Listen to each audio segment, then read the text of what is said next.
Greetings everyone, this is just Rick900, and last month we took a look at 4 Japanese made Pokemon games that I got from a local retro game shop. And near the end of that video, I said this. I would love to do something like this again, but that'll all have to depend on what store I go to find these games and what prices I can get them for, because just because I got lucky this time around does not mean it's going to be the same for the next time. Well, as you can tell by the title and thumbnail of this video, we're running it back, as I found some more Pokemon games from that same shop, and some of which are Japanese. And by some, I only mean one.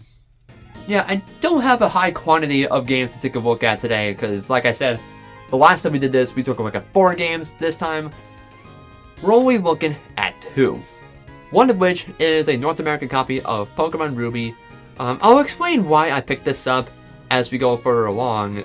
So in reality, this is going to be nowhere near as special as the real start of the show, Pokemon Green. Yes, the one version of Gen 1 that didn't release outside of Japan. And this is a really cool find, and I only got this for $18. By contrast, Ruby was a lot more expensive at $70. And apparently that was the old price when I picked this up. Apparently the price had gone up that day, and had I not get it any sooner, it probably would have gone up. Because that same shop had Pokemon Sapphire as well, and I was going for $90. So I imagine that this copy of Ruby likely would have been going for that same price as well. So let's just say I walked away a lucky man that day. And like last time, I thought it would be kind of fun to explore these cartridges on camera instead of me just exploring them on my own. Now, I did test these cartridges last night before I made this video to make sure that these are working, and thankfully they are working. And going forward with these future kind of videos, I will go in with the mindset of make sure that these cartridges actually not only work, but also make sure they hold save data, because as we learned from last time that we did these, that we did this video, not all of them had big save files. In fact, Red version in particular had no save file because it had a dead battery. That stinks. So, with all that said, I think it's time that we whipped out the Game Boy and see what's on these cartridges, if there is anything. Because I don't want to clickbait again. Alright, got my Game Boy Advance SP ready to go. And I got a dual camera setup all ready to go, as you can tell as well. Not quite as clunky as when we, of course, did all these guys on the Super Game Boy. We might still see the Super Game Boy later in the video, but for now, let's actually get started with Pokemon Green. That's mainly because of the fact that I'm not expecting a save file to be on this cartridge, and that's mainly because the guy at the shop at the time that I was visiting yesterday told me that Green and Ruby have fresh batteries. And if you know the classic Game Boy games, then you know that that the save files are tied to the batteries.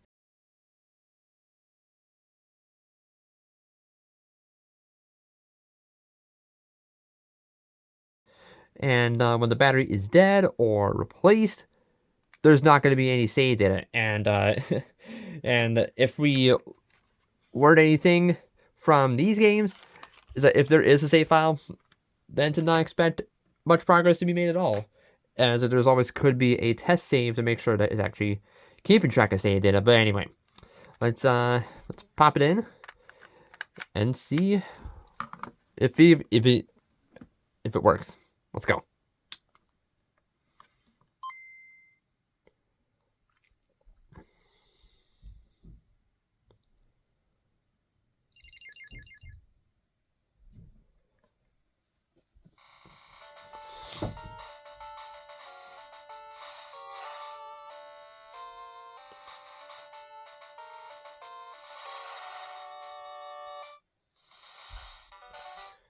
Alright, moment of truth. Oh, there is a save file in here. Oh. Is it just a test one? Yep, it is. Okay. That's not too surprising, though. Because, as I recall, these games were basically the same situation. So, this doesn't surprise me in the slightest. But it's good to know that the battery is good. So, we can actually keep track of saves on this cartridge. So, I didn't need to create a test save myself. And frankly, I'd rather have this result than going in to expect there to be a save file when I buy it, which is, I think, a healthier mindset and a more responsible mindset as well, instead of trying to aim for clickbait. But that's all we can really see from Pokemon Green for now, so I'd say we move on to Ruby next. Alright, next up is Pokemon Ruby.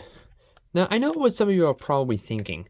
Why did you get this copy of Ruby when you already have a copy of Pokemon Ruby? Especially when this game costed so much when you bought it. And there are a couple of reasons for it. One of which is rather pointless in the grand scheme of things. I just like how these cartridges look. Part of it is because, not only are these cartridges translucent just like Pokemon Crystal, but I just like how reflective the stickers are. And this was something that we also saw with Gold and Silver. But I think it just has to do with the fact that the backgrounds that Ruby and Sapphire use for their box arts outside of Japan, it just reflects very nicely when you tilt it into the light. It just looks great. This is probably my favorite label art for any Pokemon game, for that matter. And compared to a more traditional Game Boy Advance cartridge, it's very, very boring by comparison. There's a lot of personality with these cartridges, and even Fire and Leaf Green, they're not quite as translucent, but it's still got that reflective sticker that also looks very, very appealing. Like Gen 3 in general just has really nice looking cartridges. It's very pointless to talk about, but I don't know. It's just something I like. And yes, I did peel off the label on my first copy of Ruby, but it's because you can see the PCB underneath. And kid me thought it was the coolest thing ever. But over time, I grew to regret this, as I did this on not just Ruby, but also my copies of Sapphire and Emerald, and I really wish I could get those back. But my other reason is actually reasonable. Is maybe at some point I do want to dabble into the full-on shiny hunting, and Gen 3 is actually one of the best games to do it on because of just how fast they are. And plus, you can just never have too many copies, especially when I got it for a relatively decent price. It's still really expensive, but it's better than having to pay like $90 or something crazy like that. $70 is probably the highest that I was willing to pay for any Gen 3 game anyway, so in hindsight, I'd rather pay those high prices at an in-person shop as opposed to buying online, because of course you just never know, because there could be counterfeits being sold, or the prices could be even higher. Like, you just never know, and if anything were to ever go wrong, there's no easy way to return and get your money back. So, well, that's why I like buying in person and supporting local businesses as well. Now, will we find a save file on this? Who knows? Let's take a look.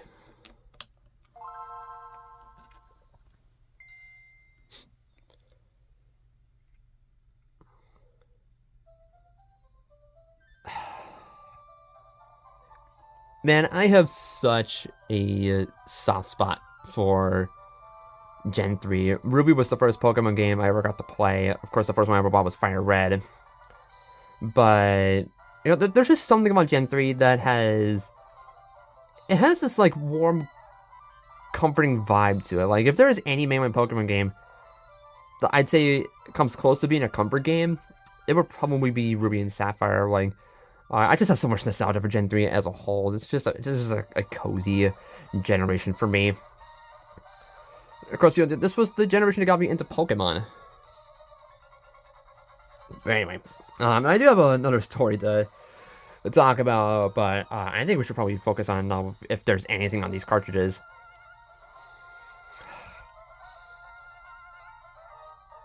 Iconic. So iconic. Oh, whoa, we actually have a save file in here. So, all right. They never said the text speed to fast. All right. Just doing my standard settings. All right, let's take a look what we got here. All right, so it looks like they were on Route 111, the desert area of Route 111. Well, let's check the bag first to see if there's, in case there's anything sketchy going on. And it looks like, man, this all looks legit. At least so far for the item pocket. Pokeballs. All right. Nothing out of the ordinary for TMs either. Same goes for berries. And we also did not get the message that the battery had run dry. So indeed, this does indeed have a fresh battery, so we can take advantage of the time-based events like growing berries or the tide cycle in Shoal Cave. So that's kind of neat. Let's see what Pokemon they got.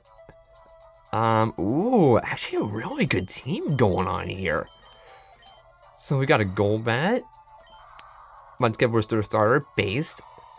Breloom, also based. Corellia, this looks like they were trying to use Gardevoir. Electric, all very typical Pokemon to use in a Hoenn playthrough. In fact, I used, when I replayed Ruby, I think it was August of last year, this was a very similar team to what I ended up using. Like, I also used Swampert, and Breloom, and Aggron. That was my first time using Aggron. I don't think I used Gardevoir, mainly because I used it in Emerald when I replayed that, like, 5 years ago. And I didn't use Manectric or Crobat. Alright, so, but, this is awesome, though. But it also means that they're not far enough in the game to have Fly yet, as they only have 4 badges. So, oh boy.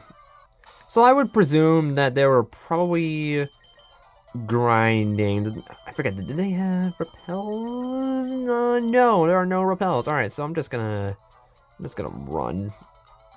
I didn't look at their movesets, actually. I should probably do that. Alright, so Golbat's holding the black glasses. Okay. Yeah, this is all pretty typical. This was caught in Granite Cave. Alright, so it was caught as a Zubat, which is probably what you should be doing anyway if you do tend to use a Crobat in a playthrough. This also looks pretty typical. Soft Sand, okay. Yeah, I can get behind that, especially since Swampert doesn't get Earthquake until very late. We saw that Bramble was holding the Miracle Seed, and yep, this all looks very, very typical. And whoever had this last did not decide to hold off to get Bramble until the Shivers were in Spore. That's quite the grind. And this Corellia doesn't have Synchronize. Again, a very typical moveset. Electric, holding the Macho Brace. Alright. Not sure why you have both Spark and Shockwave. Alright. And then Aeron has a Bold Nature. Good for defense, but that does mean his attack is going to suffer a lot. It's holding the EXP share as well. And actually, okay, so you're the one that has Brock Smash. Okay. So I'm just going to run back to the Malville Pokemon Center so that we can see just what kind of Pokemon could be residing in the PC.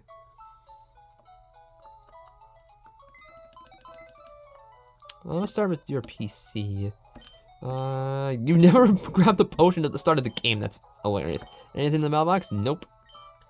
And so let's see if there are any Pokemon in here. Oh, yeah, we have a few.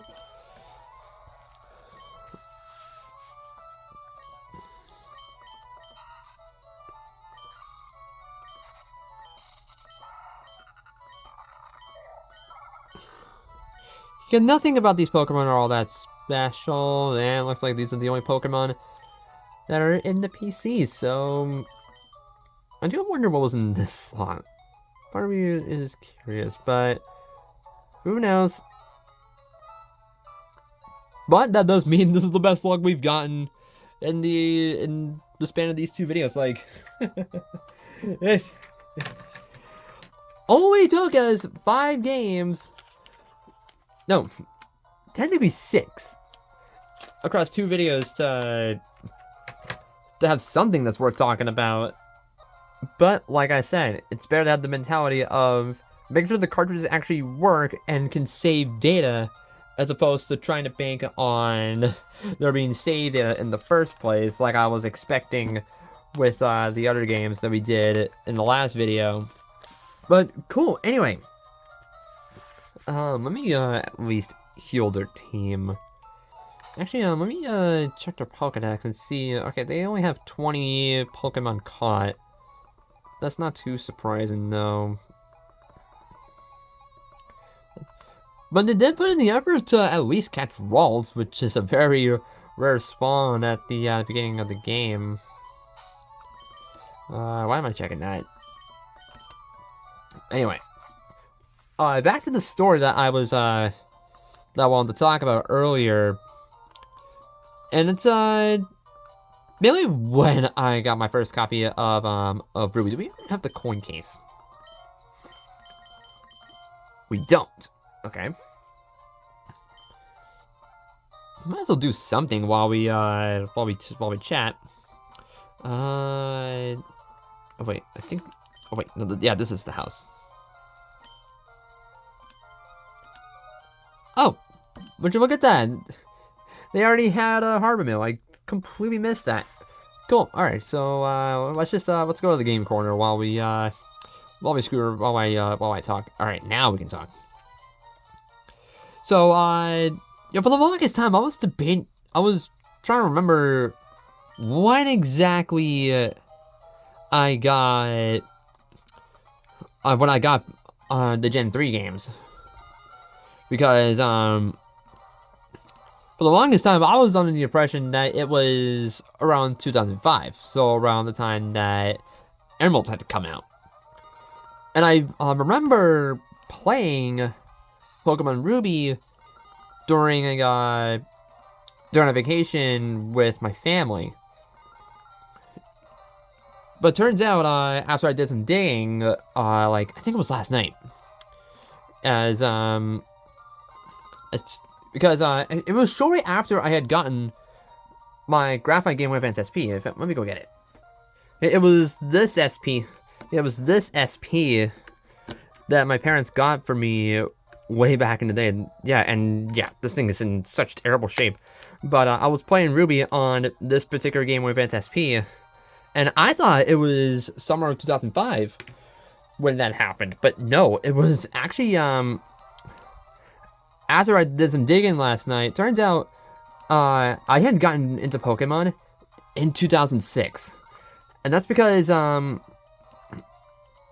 started by looking up Pokemon Emerald's US release date, and that was May 1st of 2005.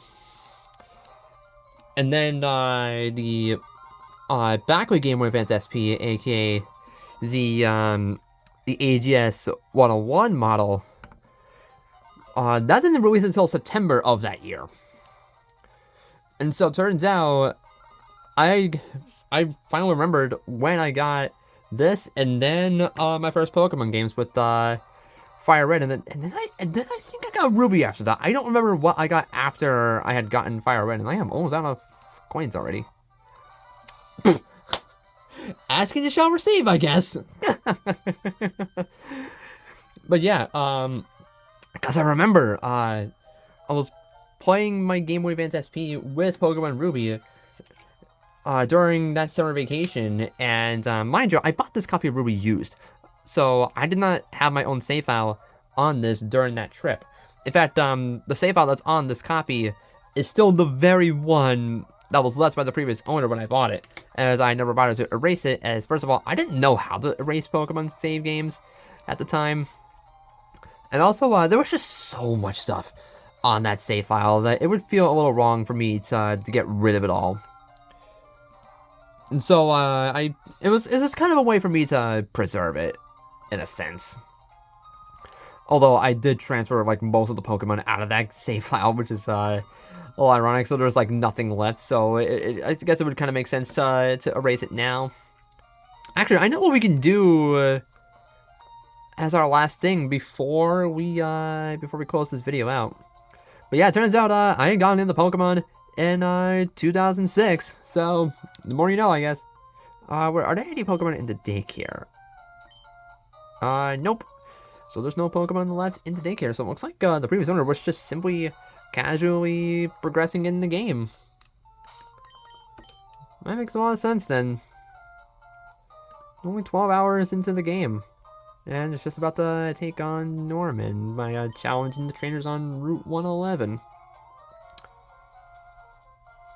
And I bet that they were probably mostly relying on Marshtom and Breloom because you know, their levels are much higher than the rest of the pack. Even Golbat is trailing behind. Not by much. Like Golbat, it's fine, but it really needed an evolution. And then yeah, cool. After I initially finished taking a look at these cartridges on my GBA SP, I decided that I did want to roll the dice by putting them into my GB operator to not only dump the ROM for Pokemon Green, but to also back up the save file that was left in Ruby. But before I did that, I tried other cartridges first in case it decided to misbehave and erase the save files of any cartridge I inserted. I first tried using the Japanese Pokemon games that had a working battery, so Pokemon Blue, Gold, and Silver, since they essentially had test saves, so I wasn't worried about these getting erased. But the GB operator was having a hard time with simply reading these cartridges, even though my GBA SP read them all on the first try. Luckily, all 3 test cartridges didn't get their saves erased when I finally booted them up, but getting Pokemon Green to work was quite the challenge. It took me several tries to just get it to read, and when it did finally read, the save data got erased. This just proves the worries that I had the last time I did this, and it only made me even more anxious to put this copy of Ruby in because of what just happened to Green. Getting Pokemon Ruby to be read by the GB operator was even more annoying than the Pokemon Green, as it was taking several tries to get it to read not just the game, but also my inputs too. All of which contributed to my anxiety that it wasn't gonna work and the save was gonna be gone. I did even more testing with the same cartridges before doing so, and there was no further erasing. So all I could do was just cross my fingers and hold my breath as I went to insert the Ruby cartridge, but my worries were for nothing, as once I restarted the software for the GB operator, I found that the save was still intact, ready to be backed up, and preserved. And the last thing that I did was pop Pokemon Green into the Super Game Boy just to see what the special border looked like. I was merely curious considering that we saw the Super Game Boy borders for red and blue last time, and the overall design is basically identical to Japanese red, just with a different primary color. I really do like these borders though, and I do kind of wish Nintendo kept these around for, say, the Game Boy Player on the GameCube. So that's gonna do it for this video of exploring Pokemon games that I found at a retro game shop.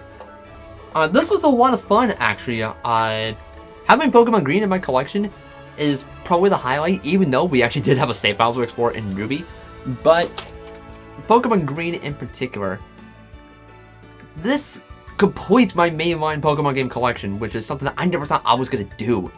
Because, like, while I did have the complete North American collection, Green version, this one was probably the most elusive, mainly because this was the only mainline Pokemon game, technically, to never release outside of Japan. So the fact that I found this game at all at a retro game shop for such a low price is just incredible. So just like the other Japanese mainline Pokemon games that we took a look at last month, Pokemon Green is also going to be quite the valuable part of my collection. This is so surreal, like, I cannot believe I actually have a copy of this game now, which is awesome. I never thought I would have this, and the fact that I do, it makes me happy inside. But I want to hear from you guys. What did you think of this video? Me exploring Pokemon Green and then Ruby, and do you want to see even more videos like this? I'd love to hear your thoughts.